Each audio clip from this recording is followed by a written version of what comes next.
Hello and welcome to part 2 of episode 11, our Easter special, part 2 of our Easter Episode 12, is that? episode My 12. maths is quite bad, but I think. So the previous one was episode 11, wasn't it? That's true, yes. So this is episode 11, part 2, or episode 12. Yeah. Part 2 of our Easter special, which isn't recorded live at WASD, but it's still Easter themed, so we're calling that, as one big one. Exactly. There we go. Our year special. Our year special. Well, thanks for tuning in, guys. And yeah, we're going to talk about Harry's got some really good gaming news coming up, and then we have a very cool interview as well. So yes, we do. If we just kick off, we'll talk. How was your Easter, Harry? How are you? I'm very good. How are you, mate? Good. Yeah, I'm good. Yeah, my Easter was lovely. Ate far too many Easter eggs for my own good. But I guess it's the time to do that, because that's what Jesus would have wanted, us to eat chocolate Easter eggs for some reason. That's what Easter's all about, right? I've never got that, but okay, I'll run with it. That's fine. So here we are. And I suppose it would be appropriate to talk about Easter eggs in computer games. Yes, that was the planned theme, wasn't it? Yeah. But we talked about this. You're not really that. You're not someone that actively pursues them, are you? You're not really. I'm not. Easter egg fan. I'm not. I might stumble across them, but I don't actively seek them out. I prefer just playing the story through, and then I like to do all the side quests. Side quests, but not so much on Easter eggs. But obviously, for this episode, I did a little bit of research. Good man. And apparently, there's like 29 Easter eggs, or probably at least 29 Easter eggs in GTA 5. At least, which I thought was nuts. Yeah, I mean the GTA series was quite synonymous for having Easter eggs. Yeah. Like in Vice City, there's the physical one where you could go to a building and jump in it, and there's an actual Easter egg on a plinth that says Happy Easter. That was always quite funny. And then I read, and the Vice Stories one has the same thing, right? But there's a miniature crane because it's a prequel. Did you know that I think it's Vice City story. No, that's what I meant. So Vice City, you go into this room and it's literally an Easter egg on a plinth. Yeah. Then San Andreas, the sequel, if you got the jetpack, the top of a bridge, there was a sign that says there are no Easter eggs up here. Go away. It's quite funny. But very good. The one I did pursue in GTA was GTA 4. Okay. Where if you got the helicopter, which took cheats and stuff, you could go to Staten Island, or their version of it, and go inside the Statue of Liberty. And there's like a beating heart for some reason, which is quite creepy. But it was quite fun to do that. That was one to actually pursue, because that was actually good fun to seek out. It didn't take that long, and it was a challenge, and I enjoyed that. Okay. Oh, that's cool. And then there was another one. I'm trying to think. There was another GTA one I wanted to talk about. Where was it? Find it. Because I after doing this reading, I'm now going to go back and play GTA 5. Excellent. I've not played GTA 5 in years, since it first came out on PS3, because I played the story and I was like, yep, that's good, I'm done. But I always remember in the prologue of the game, if you go back, there's like an alien frozen in the river. You have to sort of go off the track for the mission. And I heard about that when I finished playing. I was like, okay, I'll start it again and play that. And yeah, that was quite fun. Nice. Okay, we'll have to do that. And then I want to find the UFOs. I'm quite tempted to go back and find the UFOs, right? There are so many, though. It's insane. 4 confirmed, apparently, in GTA. I did pursue 2 Easter eggs in games. The first one was Batman Arkham Asylum. Okay. And if you got the charges and sort of you learn how to do it, you could blow this door up. And if you go in there was secret plans for the sequel for Batman Arkham City. I sort of discovered that when I was playing it at the time. I was like, oh, that's a really cool tease, because now I know there's a sequel on the way, and it's that looks awesome. So that was fun. And Portal 2, that was a fun one. Portal 2 had this character called the Rat Man, and he was part of the lore, and he had loads of elements hidden around all the testing stages, and you could find the room, and there were just really, really cool, fun things spread everywhere. And you even see him in the end credits of the game. You sort of see him run past the camera. I was like, oh, there he is. I know who that is. And that was fun. Yeah. So funny enough, one thing my housemate did the other day was play Silent Hill 2 for the first time. Okay. And I said to him, what ending did you get? And he said, I don't know. Are there more than one ending? And I said, yes, because there's the best Easter egg ever, which is that the ending to Silent Hill 2, you can get what's called the dog ending, which is just the most bizarre thing in the world ever, where it turns out the mastermind behind the entire game was like a Shiba dog in a control room. What? And it's just the most surreal thing. It's like you go into this control room and there's a Shiba dog sitting at the controls, and the character's like, "Oh my god, it was you all along!" Oh, I'm breaking down. And then the game just ends, and then the end credits is a Shiba barking this song, which is hilarious. But that takes a lot of work to unlock. So if you unlock that, bravo, because I'm impressed. But I'll put all the links to this in the show notes because, my goodness, that's funny. Wow, that is really odd. Really odd. I mean, you're saying that you don't really actively pursue Easter eggs to take them out. It takes you out the story. Did you say? I only if there's if it leads to a quest or there's some kind of story generally. But after doing a little bit of reading, I kind of want to go back. As I said, to go back into GTA 5. I want to find the mystery. Fair play. If you have favourites, then tweet them to us, and we'd like to hear about them.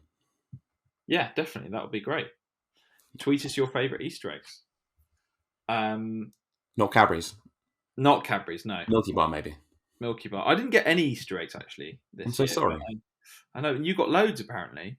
I bought loads because they were on sale in Tesco's. I was like, oh, might as well pick them up, As they're going cheap. And your favourite one was the Milky Bar one, right? I do like just standard dairy milk. That was great. But Milky Bar was good too. Very rich, though. Now I need to go to the gym more. And, it was worth it, though. It was so worth it. Nice. And moving on, you've got some gaming news for us, I believe, Harry? Yes, I do have quite a lot this month, so brace yourself. I'll try and rattle through it. Okay, go for it.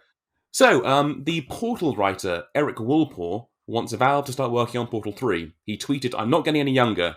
And it was like, when are we doing this? Because that to me is a good sign that maybe it'll get worked on, because obviously Valve can't count to 3, but we all want Portal 3 because Portal was such a good series. Did you play those? Never really played any Portal. Interesting. I'd recommend those wholeheartedly because they were amazing. Yeah, I mean, everyone raves about it. I think I just missed. So maybe we'll see a third one. That'd be great. Yeah. I'll check out the third one if it comes out. Moving on, some movie gaming news. There's a Streets of Rage movie coming by Derek Kolstad. Very excited about that. Sorry? I'm excited about that. Really looking forward to that. Yeah. Hopefully it'll be better than the Street Fighter one. But, yes. But I mean, the writer who's planning it, he wrote Nobody with Bob Odenkirk, and he also co-created John Wick. So that's a good sign to me. That could be exciting. Nice. Cool. So well. Will there be someone's dog getting killed? Hopefully not, because that's been done. But yeah. Okay. I mean, maybe we're finally seeing a turning point for movie video game adaptations. We'll have to ask Rory that because he's the expert. But yeah. What, a turning point where they have good ones, you mean? Well, I mean, obviously Sonic 2 was amazing, in my opinion. But yeah, absolutely. We're getting there. We're getting there. I enjoyed the Judge Dredd ones, to be honest. That was good, wasn't it? The first one, there was only one, wasn't there? No, because there's the Stallone one. Oh, right. Sorry. Way back in the 90s, which was really controversial because he took his helmet off.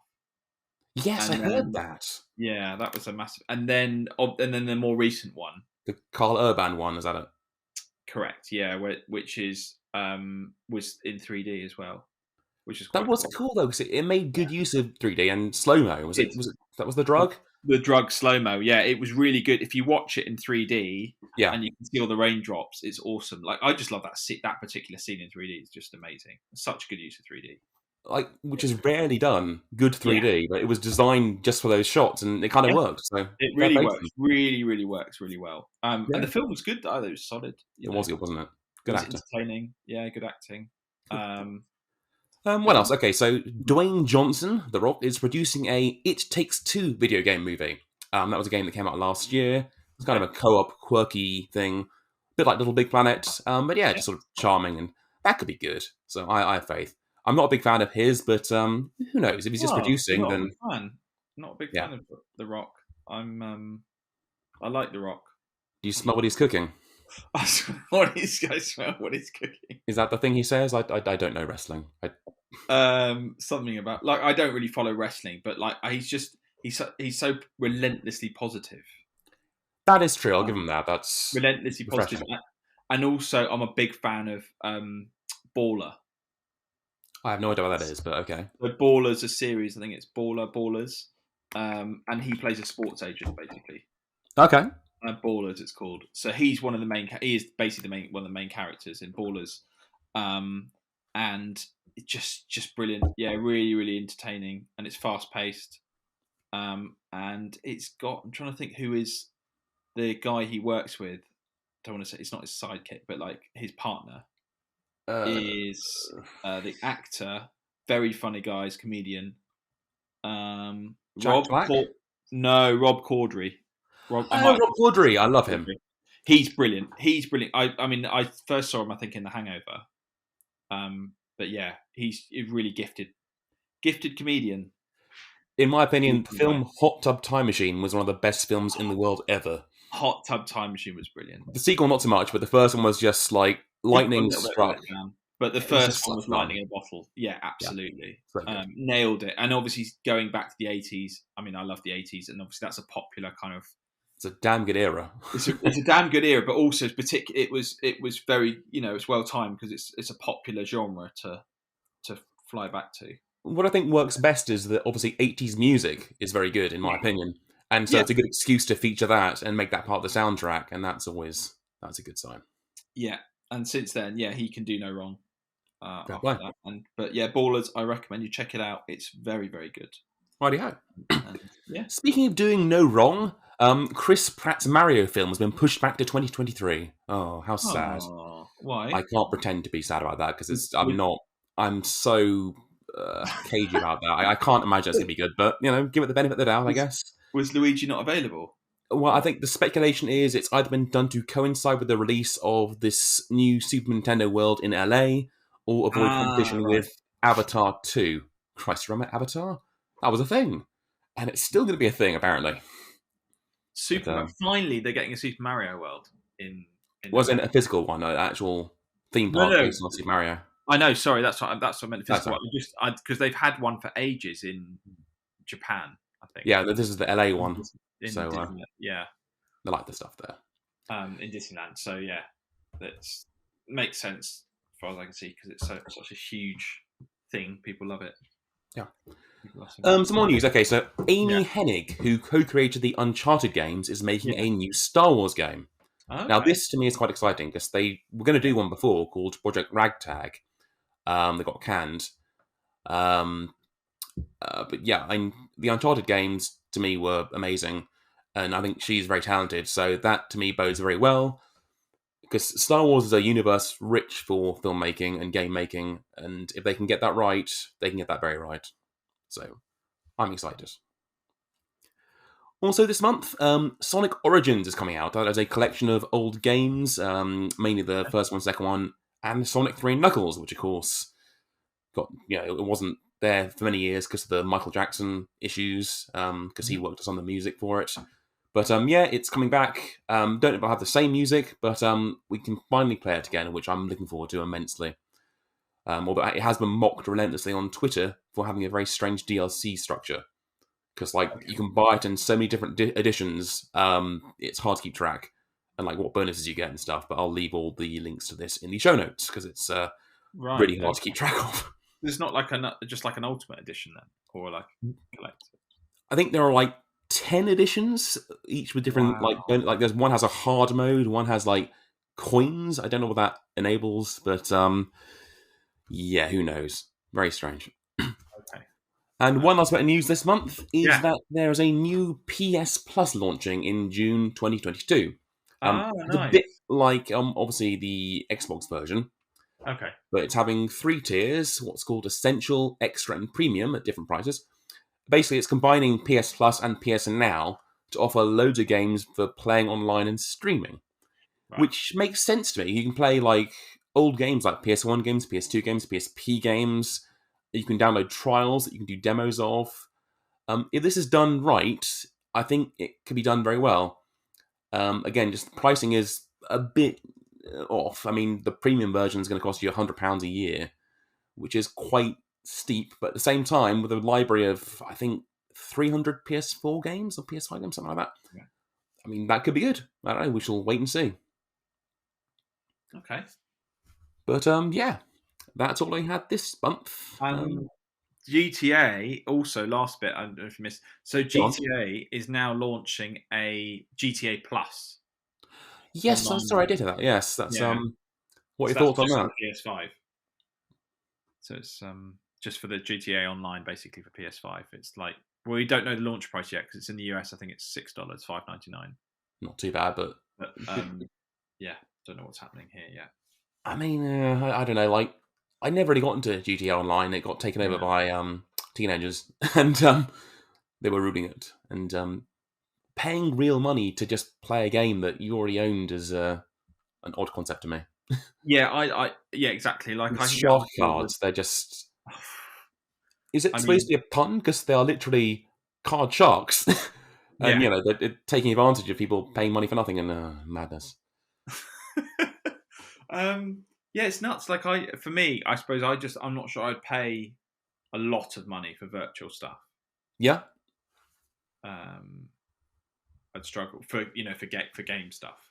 I'd rather sure. earn it, but maybe I'm old fashioned, wanting to kind of earn your stuff rather than just buy it. It kind of takes the enjoyment out of it Yes, you're right. if you can just buy it. Yeah, exactly. Um, I think we discussed that in the previous episode, wasn't it? we did, The yeah. most disliked post on Reddit was the EA Battlefront one, which they got greedy, and it showed. Yeah. We'll Anyway, see. I'm not sure. It wasn't very clear to me whether this GTA Plus mode is going to replace online, like you'll need it to do online, or whether I think it might be just like an upgraded version. Because it's going to in America, it's going to give you other benefits. They'll give you, I think, $500,000 in GTA money every month. in fake money. In fake money, yeah, $500,000 every month. Plus, Buy you'll fake. get other benefits. Yeah, it's upgraded yacht, a car or something, like different kind of virtual benefits. That's just in mad to me. return for, But yeah, but there it you is go. the future, isn't it?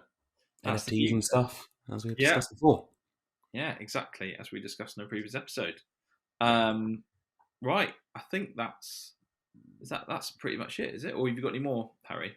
For news and Easter eggs, that's more me done. It's all my chat. Okay. Shall we go on to the interview? Yes, before we do that, just wanted to say I did have, so the other weekend, this is slightly random, but is game related. Go on. For a birthday, I went to a very cool place called Hyper Reality in East London. Okay.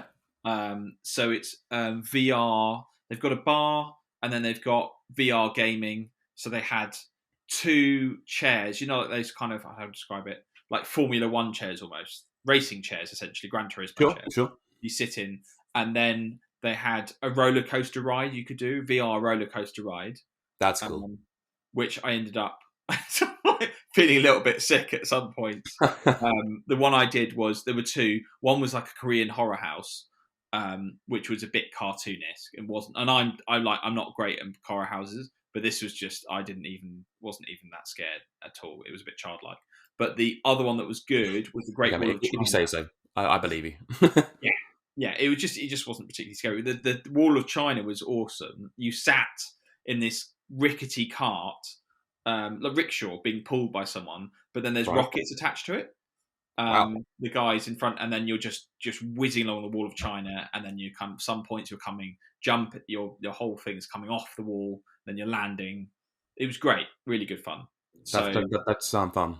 that Sounds was great. good. And then there was a shooting game, VR shooting you could do with 2 or 3 other people, where you're shooting aliens. Sorry, not aliens. You're shooting zombies, and it's like a zombie apocalypse. Always zombies. It's always zombies, isn't it? Zombie apocalypse is always a popular one. And so and then you had vests as well, so you could feel the hits. That's cool. So that was quite cool. If those are done right, they can be fun. Yeah, the guns would click, and they felt quite realistic. So nice. That was quite good fun. And then they had that was on They were using HTC Vive for that. Oh yeah, they are good. And they're really good. And then they had HTC Vive for another game. It was some kind of wizard game essentially. Was the zombie game the Brookhaven Experiment? Maybe They didn't tell us what it was. Because that was a very famous zombie VR game that was very good fun actually. But can you move around? Because in this game we had to stay stationary. No, it was stationary. Oh, yeah, it could have been that then. Yeah. There we go, Brookhaven Experiment. And the other one was a wizard game where you could walk around the room and you were just shooting. You go into different rooms and then firing your wand at creatures, basically, goblins and things. And that was fun. And you do it with a friend. So there were two of us. So that was quite cool. That's nice. And then downstairs they got retro games in the karaoke room set up, and then a bar. So there's loads of stuff going on. The dream. You lived the dream. Sorry? You lived the dream. Yeah, I lived the dream. I highly recommend it. It's called Hyper Reality, and it's in East London, just along from Genesis Cinema. Okay, it'll be in the show notes. So yeah, we'll put the link in the show notes. Cool. On to our interview. On to the interview. Right. Let's do it.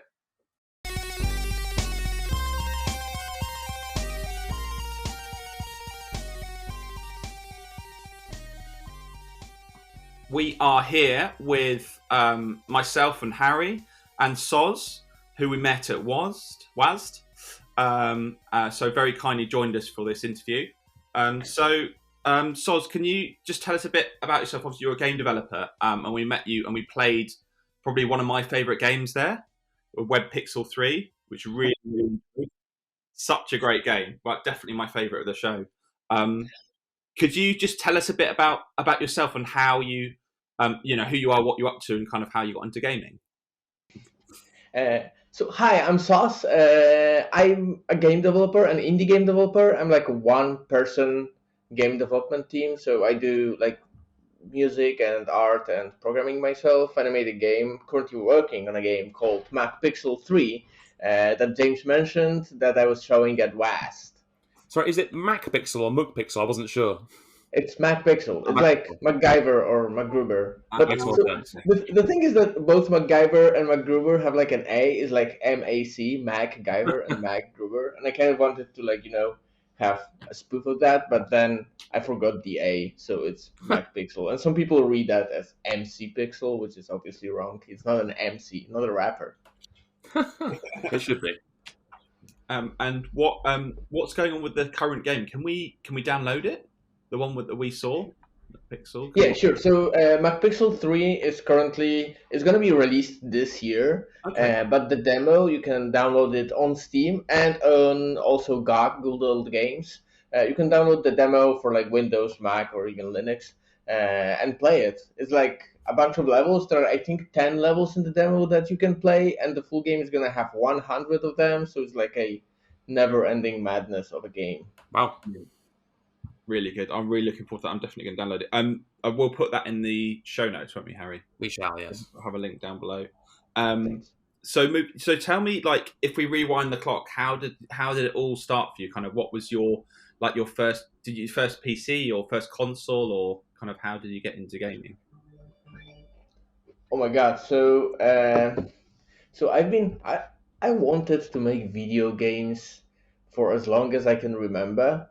And I'm from Poland, so Poland used to be on the other side of the Iron Curtain before the 90s. Yeah. We didn't have access, like easy access to technology, and even after we went out. So I was born in 1987. Yeah. So I don't remember that Iron Curtain part much, but even after we went out of Iron Curtain, the road to being equal with the Western nations that we are now, like part of European Union and stuff. So that was a slow way. So what we got, when we in the early 90s, people didn't really have computers. In the West, people played there was Super Nintendo back then even. Like there was Sega Mega Drive. People were playing that. So in Poland, what I was playing, what was my first console, video game console, was the Atari 26,000. Actually, like a clone of that, like a cheap clone of Atari 2600 with like 128 games built into it. So we got these. We also got like like the Russian Dandy. So we got something called Pegasus. It's similar. So basically, it's a Famiclone. It's a clone of a Famicom, not of Nintendo. So you get like bootleg cartridges of like, I don't know, like 100 games in one, and there are like 5 games that repeat.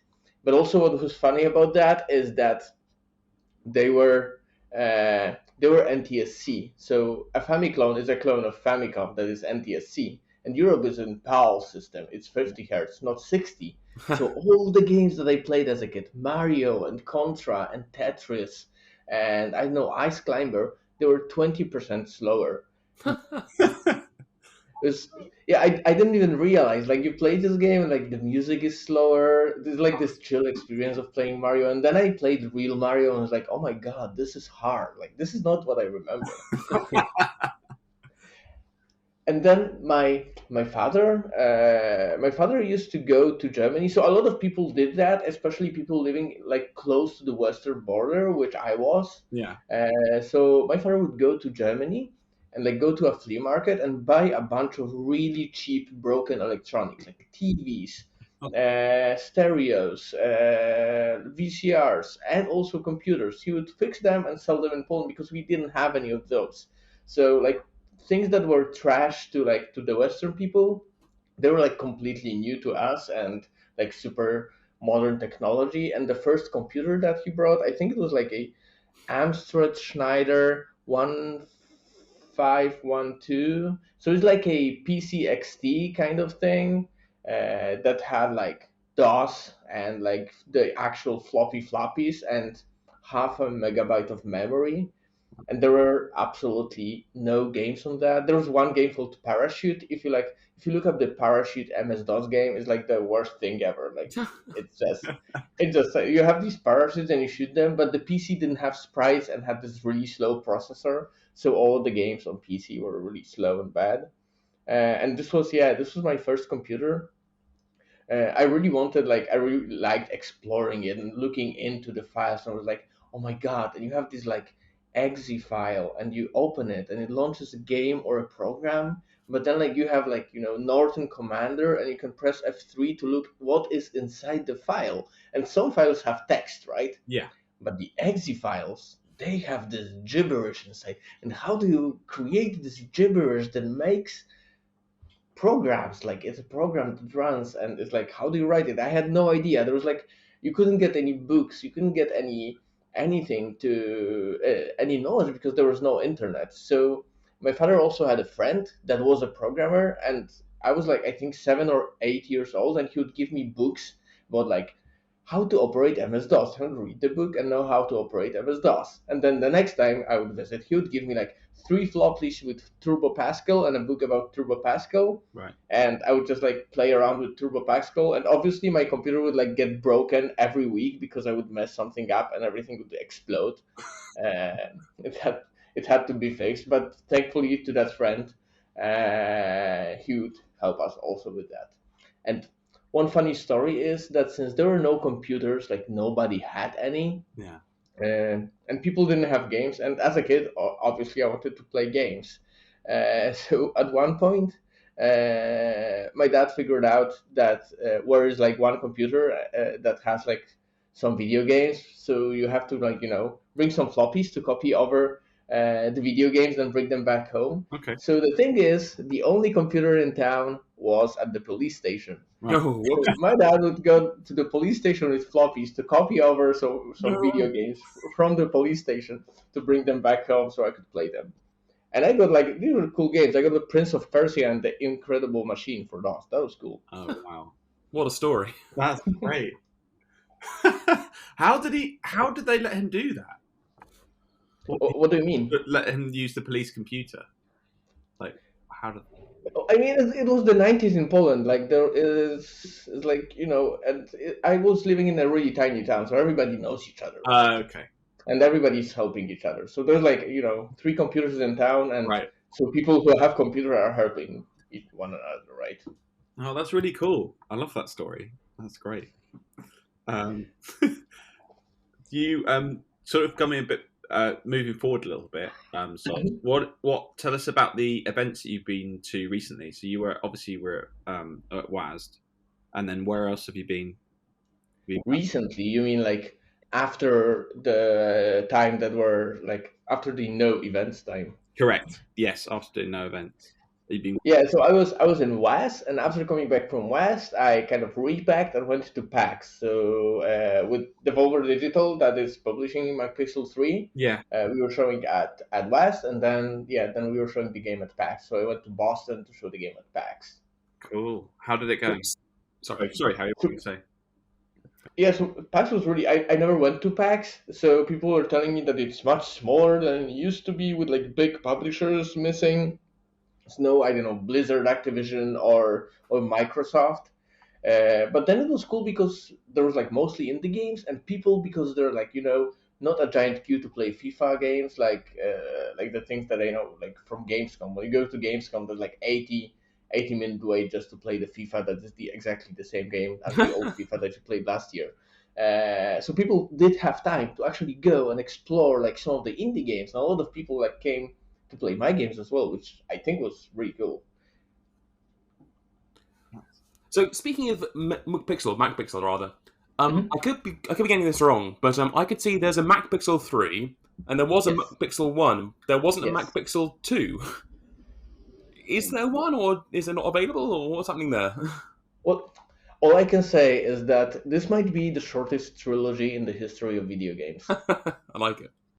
Have you got anything coming up next after this, or any other little projects? I mean, being just a one-person game development team, like making a game is a lot of work. Obviously, like I took a lot of time. So, McPixel 3, I'm making this game. I started in 2019, around halfway through the year. I started making the game, making the demo, then making the full game. But I'm also like writing my own engine. So, like I'm not using Unity Oh or wow! Unreal. I mean, it's a really simple game. There's like a limited number of pixels that are on the screen. I think using an engine like Unity would actually be more wasteful and maybe more problematic because of that than just rolling my own. So I'm just wrote everything from scratch using C and software rendering and stuff like that. So I took a lot of time, Yeah. but I know how to do that. I've been making games since I can remember, for like I think 20 years, and professionally for 10 years just myself. So it takes a lot of time, but I know what I'm doing. But then it's not like I can schedule different tasks. If I make a game, I can only focus on this one thing, since this one thing is actually a lot of things that I have to work about, like making the music and making the program and making Wow. the art, and then putting all of this together and making sure it works and doing testing. You know how it is, right? So nothing's outsourced. Literally, it's all you. That's really good. I mean, Very yeah, the impressive. content of the game, I made it myself. So I've got to ask, was it a similar procedure with your previous game, Mosh Pit Simulator? Because that was VR, right? Which that must have been a lot of work. Yeah, so Moshpit Simulator. What happened is like when the VR started, I didn't really want to make like VR games. I wasn't interested in that. But then I went to GDC and I see like a lot of my friends were making really cool VR games, and I was like, oh my god, this looks cool. I should maybe just try something. So I met these people who run the VR thing, and I was like, hey, can you like send me a HTC Vive, and maybe I can like I was making back then I was making like a lot of game jam games, a lot of experimental stuff, and I was like, I want to experiment. Maybe I will create something, maybe I will not.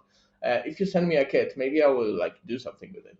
So they sent me a kit, and I started making this like wobbly humans thing in it, and it kind of just exploded on Twitter, and I just kept going, and it kept exploding, and like all the like I would make this game and create these like GIFs with like from the game content and put them like on Twitter, and they would have like millions of views, and it's like, oh my god, this is really cool.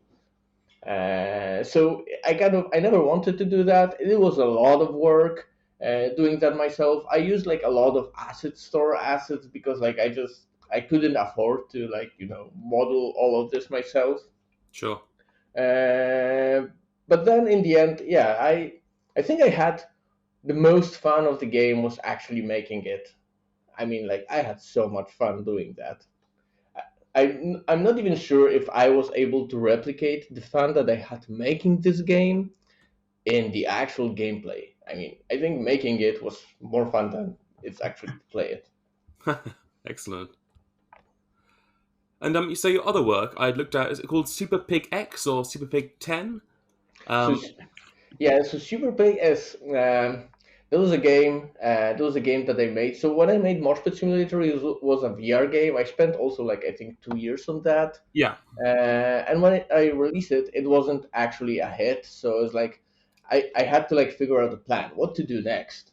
Sure. So what I wanted to do is like, how about I create a game in like I don't know a month or 3, and try to release it like sudden death release. Like you're like this game. Here's my game. It's announced and it's also out immediately. Wow. So I did that. I was like, what game should I do? So I made this game called Super Pig. It was a Flash game, and I think 2012. It was sponsored by Armor Games, so you can find it on Armor Games. I don't think Flash games work anymore. Yeah, I remember them. But yeah. it used to be there.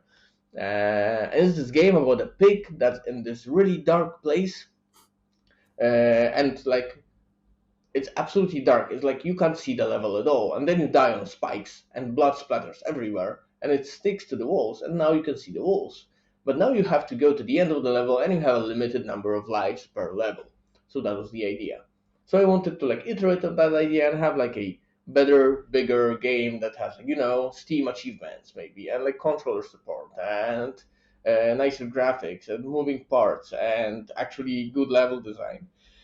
And I created Super Pig X and released it. And kind of like not many people play it because I put actually zero effort in marketing. I'm really proud of the game because I think it's like a really fun game, but it's also absolutely atrociously hard. Yeah, I saw that. Yeah, very hard. But it's like, I mean, it starts as just hard, but like in the beginning you have these levels that are just like dark. Then there are some levels that you have one life and you have to like actually remember the path, and then later you have levels. So I think the last part. So there's like you beat the game and it's like it's just atrocious. There's part where you control 2 pigs at the same time, and you like when you jump, like one is under spikes and one dies and you lose a life, and then it just spawns somewhere else. Oh, wow. And by the end of it, there's like the last chapter has a thing that if you touch it, is like it glitches out and just crashes the game immediately. Whoops. But the hardest part, it's called the Zero World, and in the Zero World there are no spikes at all, so you can't ever see anything. You would think that this is not hard, but this is actually the hardest part. So it's just me being like really, really mean to the player. No, I mean I love games like that. A pixel style that are just very, very hard. Like it reminded me of the game Super Meat Boy. Yeah. Or I think it was called I Want to Be the Guy. Similar style and just very, very hard. And you had to try many times and learn as you played. And I love games like that. That was great fun.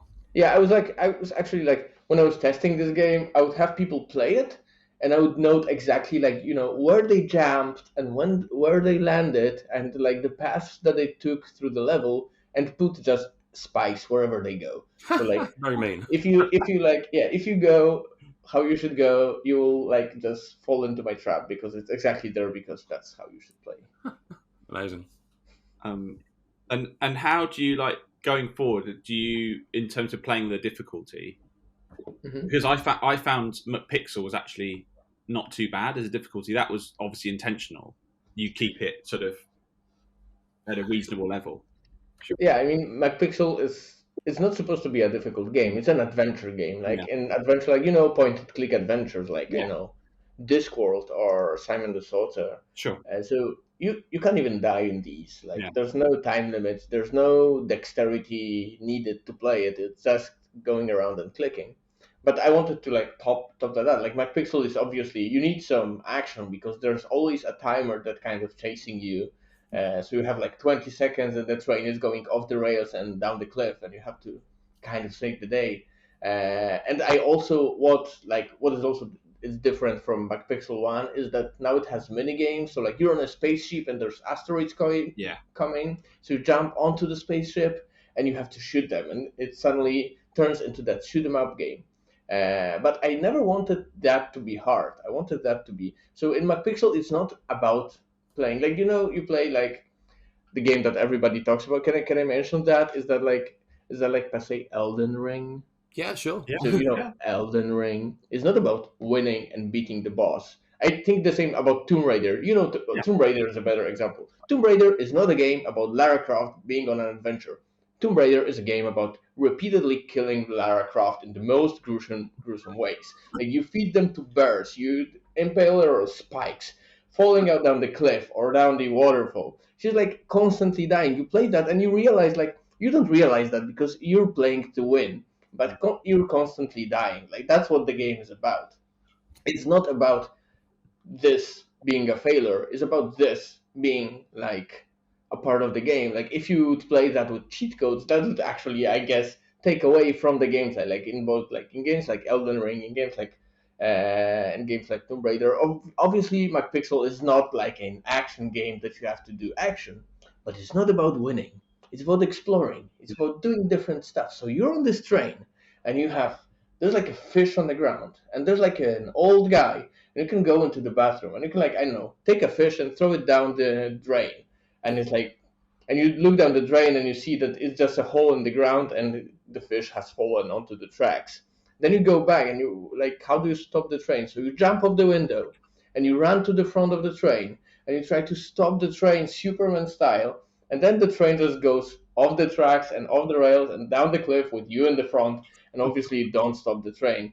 Nothing happened. It's hilarious to look at. It's like I think that's my favorite ending in this level, but it's not the right ending. And the game is not about finding the right ending. The game is about exploring different possibilities and having a multitude of them. So and having fun. yeah, It was a lot of and fun. having fun, just having fun being on this adventure with McPixel, right? Yeah. So so going back to the original question, it's not about being hard. It's actually about failing, because that's the best part of the game. I like that. Yeah, no, that's cool. I like that. And there's a couple of looking at kind of some of your previous games. The one that interested me, there was Planet Life. Can you tell us about that? Your Planet Life. So Planet Life was a game that I made for a Ludundare game jam.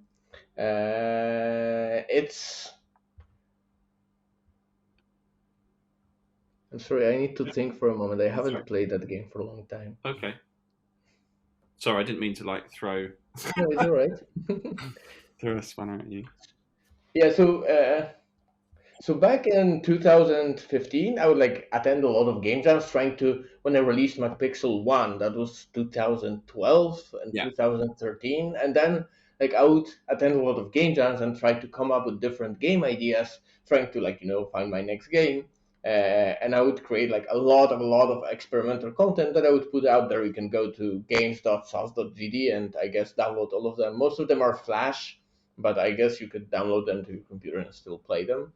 One of them is Planet Life, and Planet Life is about planet called Life. So you're this guy living on a planet called Life, and you sleep, and then you go to work, and you have to work. So how you work is like there are a lot of people. You see this tiny house. A lot of people live in them. They like each of them have one window, and you have one of them as well.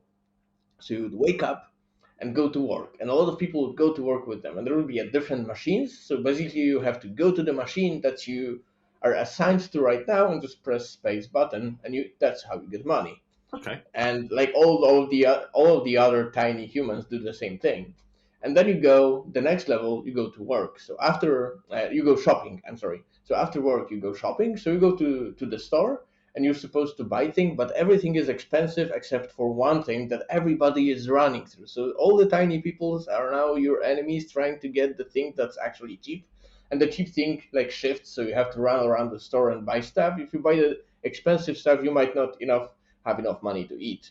And then, like, as you were working, you were losing your stamina.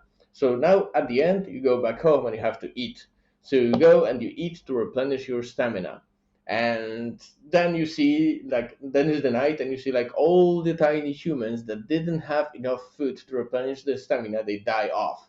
And the next day, the next morning come up, and then you go to work and you press the button to get money, and then you press the button to get food, and then you eat them, and like there are like less and less and less people coming. And when you are like the last one standing, you get the prize, and the prices, I think the price was to actually punch people. Yeah, you can punch different people. That's your prize for beating the game and being the last one standing. But there's nobody to punch anymore because everybody's already dead. Wow. And it's kind of that's this funny, silly game, but I guess it's also like a actual life, like we just like eat and work. That's what we do, right? And punch.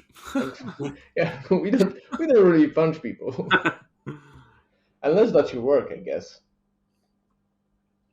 Wow. Yeah, that's quite quite an interesting game. I played something a while ago. I don't know if you've played this, which really intrigued me. Really simple game, Papers, Please. Papers, Please. Yes, that's by Lucas Pope. Right. Yeah, it was a very similar art style to McPixel 3 or McPixel 3. Yeah, that was really good. Really hard game, but I like that. Really simple concept. But yeah, it is. Lucas Pope is a magician, and also his next game, The Return of Obra Dinn. Also, the art style is amazing. Okay. I'll check that out. So it's like imagine it's a first-person adventure. Yeah. And it's like a 3D, you walk around. Okay. But it's monochrome. So you have monochrome with like dithering. So, but it looks good. It's really hard to get that effect, but he nailed it, and it's perfect. Wow, nice. Cool. Well, I think that kind of rounds it up. Unless you've got anything to ask, Harry. No, that's all good for me. Thanks, mate. Cool. Anything you want to tell us about Sos before we wrap up? Anything you want to promote, or? No, I guess not. I mean, yeah. If you like McPixel 3, go onto Steam and you can download the demo right now and tell your friends and mom about it. Yeah. Yes, exactly. Download the demo. Yeah. Perfect. All right. Well, thank you very much, Sos. That was really good. A really interesting interview. Really enjoyed that. Thank you. Really appreciate that. And hopefully, thanks for coming on. Yeah, thanks for coming on. All right. Hey, thank you for having me. That was great. It was a lot of fun. Oh, great. Excellent. Interesting stuff. Very interesting. Yeah, bravo, mate. Bravo. Good interview. Yeah, I enjoyed that. That was cool. That was really good fun. So that's it. That wraps it up, Harry. For our 2-part Easter special and our 1-year anniversary. I mean, wow. Such a fun month. 1 year. Just counting down until we can hopefully get some events. As I say every episode, eventually we'll be able to announce an upcoming event. Can you announce you've got a PS5 yet, or is that still eluding you? I nearly got a PS5. You said, So no, not after. So after going to Halfords, not Halfords, sorry, because they sell bikes. Hamleys. No wonder I couldn't get a PS5 because I went to Halfords. After going to Hamleys and narrowly missing out on a PS5 because I didn't have cash on me and they wouldn't reserve one for me, I then I'm signed up to a Telegram group. Oh yeah. So I had a message about, and it was through Nintendo. So Nintendo it was sold a PS5. Nintendo, sorry. What am I talking about? Through Sony. Through Sony. So if you have a Sony account. Yeah, I saw that, but I missed out too. So I think they've done a few drops. They are aren't they? Like Argos did one. Smaller retailers did one. So yeah. Maybe next month. So Sony had one, and it limited obviously one per PlayStation account. Of course. And I had a PlayStation account, and I signed in, and I actually had it in my basket, and then it was just like, oh, sorry, out of stock now. It was just like, what? It was very irritating. Very sad. It feels like it's not going to happen, Harry. I don't know. But yeah, I don't know. Excellent. Well, this is fun as always, and I guess it just falls to say what you've been playing this month. Still playing Yakuza, but I'm leveling up. I think I've made an error. Oh yeah. So I didn't sufficiently level my character up. Oh no. Yeah. So now I've started taking him into the gladiator fights. Right. We could do some more of. So there's for people unfamiliar with the game Yakuza, there's you wander around essentially a town that's set in Japan, but then there's this underground area. You can go into this secret underground area, and then you can go into a coliseum, and essentially take part in fights to the death over several rounds. And then to do that, and then you win points, and then you can exchange those points for prizes, right? Points for prizes, and then but also helps get experience and it levels up your character. So I hadn't really bothered with that, but then because I'm now right near the final boss and I'm finding it really hard, I decided to level up my character more to get him really, really hard and learn more moves. Which is as I level up my experience, I'll then learn hopefully some more critical moves for my character, which will make it a bit easier to kill the final boss. You're getting into the grind, as it's called. Into the grind, because I'm reluctant to knock it down. It's on normal. I'm reluctant to knock it down to easy to defeat. See, I get that. I get the reluctance, but I will always speak in defense of an easy mode, because if a game is enjoyable in its story and gameplay, who cares if it's easy? You're having fun. Well, I agree, because I'm all about the story, and normally I kind of happily do it in easy, but because I'm on normal, just there's some kind of satisfaction I'm deriving now from completing it on normal. I think that's very fair. You get the achievements. I've done the whole rest of the game on normal, and I feel like I just need to complete the end. I need to complete it on normal mode now. That's only fair. I think once I've leveled my character up sufficiently, I'm hoping that I'll be able to go back. Excellent. Cool. All right. I guess all that's left to say is, find us on the socials at Gamerdisco for everything, or email us at Gamerdisco Podcast. All the links are in the show notes. And let us know what you think of this episode and all the episodes, and anything you think we might find interesting. Let us know. Hopefully we'll see you again in real life one day soon. Exactly. All right. Cool. Guess that wraps it up. Bye. Cheers, guys. Thanks for listening.